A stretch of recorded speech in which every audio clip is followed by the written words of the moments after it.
ఏముంది, మారు మనసు పొందమ్మా, రక్షణ పొందమ్మా అంటే నాకు ఇప్పుడు వాటిని గురించి విని ఆలోచించి అలా చేసే టైం లేదు.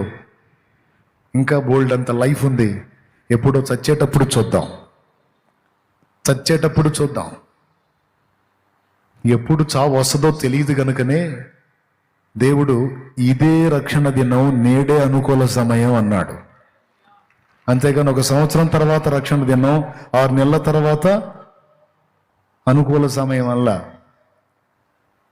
నేడే రక్షణ దినం, ఇదే అనుకూల సమయం. ఆయన ఇంకా రాలేదు, నీ ప్రాణం ఇంకా పోలేదు. ఇవి రెండు జరక్కముందే నువ్వు మారు మనసు పొంది బాప్తిస్మం పొంది పాపాలన్నీ కడిగేసుకొని ప్రభు చేతికి జీవితాన్ని అప్పగించి సిద్ధపడు అని దేవుడు మొత్తుకొని పిలుస్తుంటే ఎంతకాలం నిర్లక్ష్యం? విన్న బోధ ఇది నాది కాదు అని నిర్లక్ష్యముగా వెళ్తావా? రేపు ఎనటి రోజున నిన్ను మరణము సంధిస్తే నీ గతి ఏమైద్ది దైవజనుడా? అప్పుడు ఏం చేస్తావు? సేవ. అది జరగకముందే సేవ చేయాలి. విన్న బోధ ఇది నాది కాదు అని నిర్లక్ష్యంగా వెళ్ళిపోయే ఓ వ్యక్తి, సోదరుడా, మారు మనసు పొంది బాప్తిస్మం పొంది ఒడ్డెక్కురా నాయనాన్ని పిలిస్తే ఇది నాది కాదని వెళుతున్నావు. రేపు ఎనడి రోజున నిన్ను మరణము సంధిస్తే, మరణం నిన్ను ఎదుర్కొంటే నీ గతి ఘోర అగ్నికే కదా. కాబట్టి టైంని బ్యాలెన్స్ చేసుకోవటం అనేది చాలా ముఖ్యమైన విషయం. దేవుడు నీకు ఇచ్చిన టైంని దయచేసి స్వీకరించి, నేను చెప్తున్నా, నువ్వు ఎన్ని పూజలు పునస్కారాలు చేసినా, పుణ్యకార్యాలు చేసినా అవేటి వల్ల కూడా నీకు రక్షణ కలుగదు.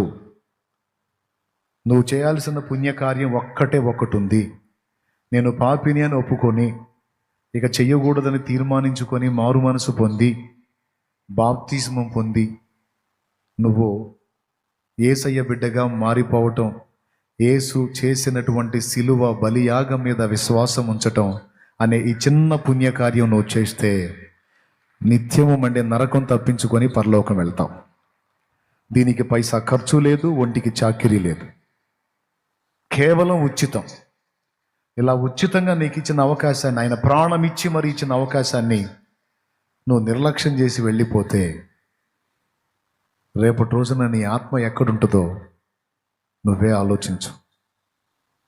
నీతిగల న్యాయాధిపతిని ఎలా ఎదుర్కొంటావో ఒక్కసారి ఆలోచించు. భగభగా మండే నరకాగ్ని నుంచి ఎలా తప్పించుకుంటావో ఒక్కసారి ఆలోచించు. లేదు శాలేమన్నా, నాకు అర్థమైంది, నేను సిద్ధపడ్డాను, నీవు